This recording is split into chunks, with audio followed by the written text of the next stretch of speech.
With the OnePlus 7 Pro, OnePlus is branching itself up into the ultra-premium flagship bracket. With crazy specs, motorized camera, and internal 10-layer liquid cooling system, and a screen refresh rate that rivals even the gaming phones, it has me intrigued.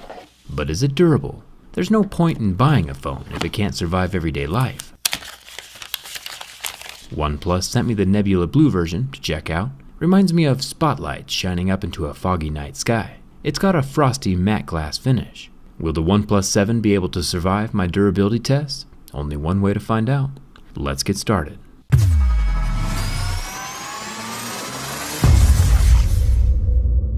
The first thing I noticed out of the box is the minimal bezels, no notch.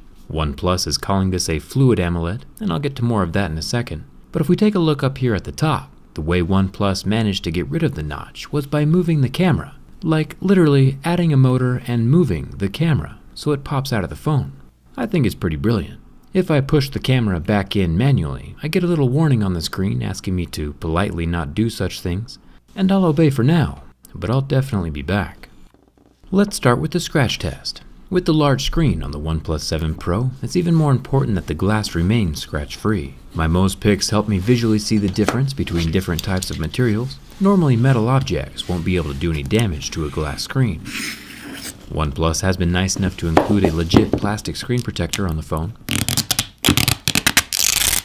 I'll remove that so we can test the actual screen. Flexible AMOLED screens damage at a level 2, plastic screen scratch at level 3, glass scratches at a 5 or a 6, and sapphire scratches at an 8 or a 9. Looking at the marks made by my Mo's picks, we can start seeing scratches at a level 6 with deeper grooves at a level 7. Very normal for smartphones these days that are using tempered glass.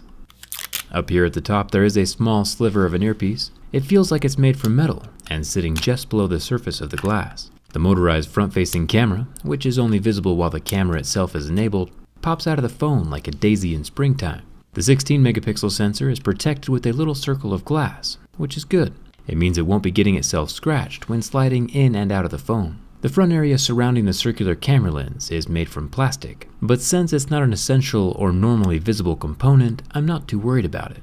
Just touching or tapping the camera won't make it retract. You have to apply about the same amount of force as it takes to smash a strawberry to get it to go in.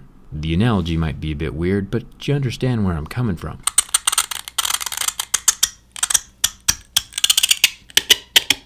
The sides of the Nebula Blue colored OnePlus 7 Pro are made from metal, including the power button and the triple slider, which I'm a fan of. We have the normal mode, vibrate mode, and totally silent mode.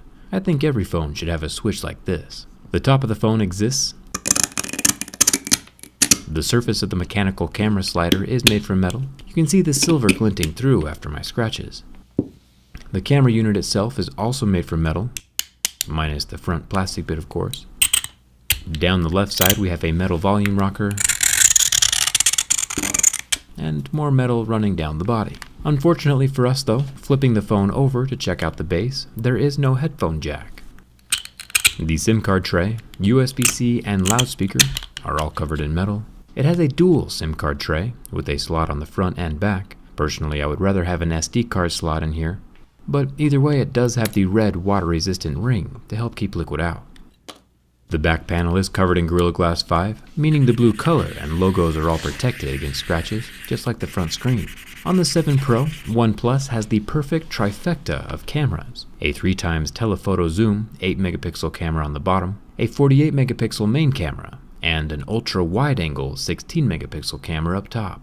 It's a pretty killer camera setup, and I'm a fan of the extra features. This particular lens combination has everything. But what about the front pop-up camera? As we know, moving parts might pose a weakness down the road. OnePlus says the motor has been tested over 300,000 times, and I vote we put that to the test. Count with me now. 1, 2, 3.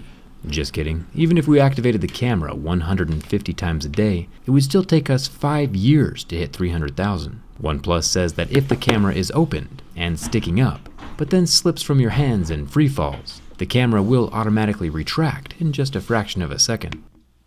And it looks like that is indeed the case. The distance between my camera and the desk is about 1.5 feet.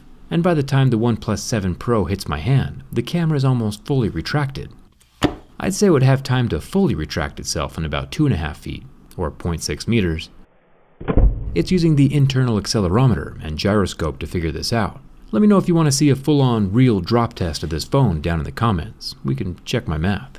It's good to see that the camera is protecting itself, like a turtle drawing its head back into its shell. The best protection against dropping, though, is not dropping it at all. One way to fix the smooth, slippery glass surface is with a textured skin from D-Brand. The hexagonal swarm skin is one of my favorites right now, but they have all kinds of colors to choose from. Even bulletproof banana is still there. Plus, the skins are pretty easy to change up and swap out whenever you want. I'll leave a link for you in the description. And thanks to D-Brand for sponsoring this video.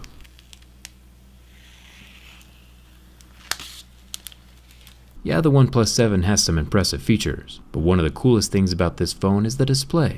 Most smartphones, like iPhones and Samsung, have a 60 Hz refresh rate, meaning that's how fast new images can load. The OnePlus 7 Pro has a 90 Hz refresh rate. Combined with a 1440p resolution, it's putting itself right in the same ballpark as some of the high-end gaming phones, especially if it has that impressive 10-layer internal heat pipe that OnePlus mentioned. I'll have to take a look at the insides for sure. You might be thinking to yourself, wow, this Jerry guy is talking forever. And you're right, the flame has been in place for a full 50 seconds, with hardly any indication that the phone's been on fire. Normally, we get permanent burn marks after about 20 seconds. I highly recommend you don't take a lighter to your own phone though. It does melt away the oleophobic coating, and I've had a few mothers mad at me for setting a bad example. Don't do this at home, kids. I'm a professional.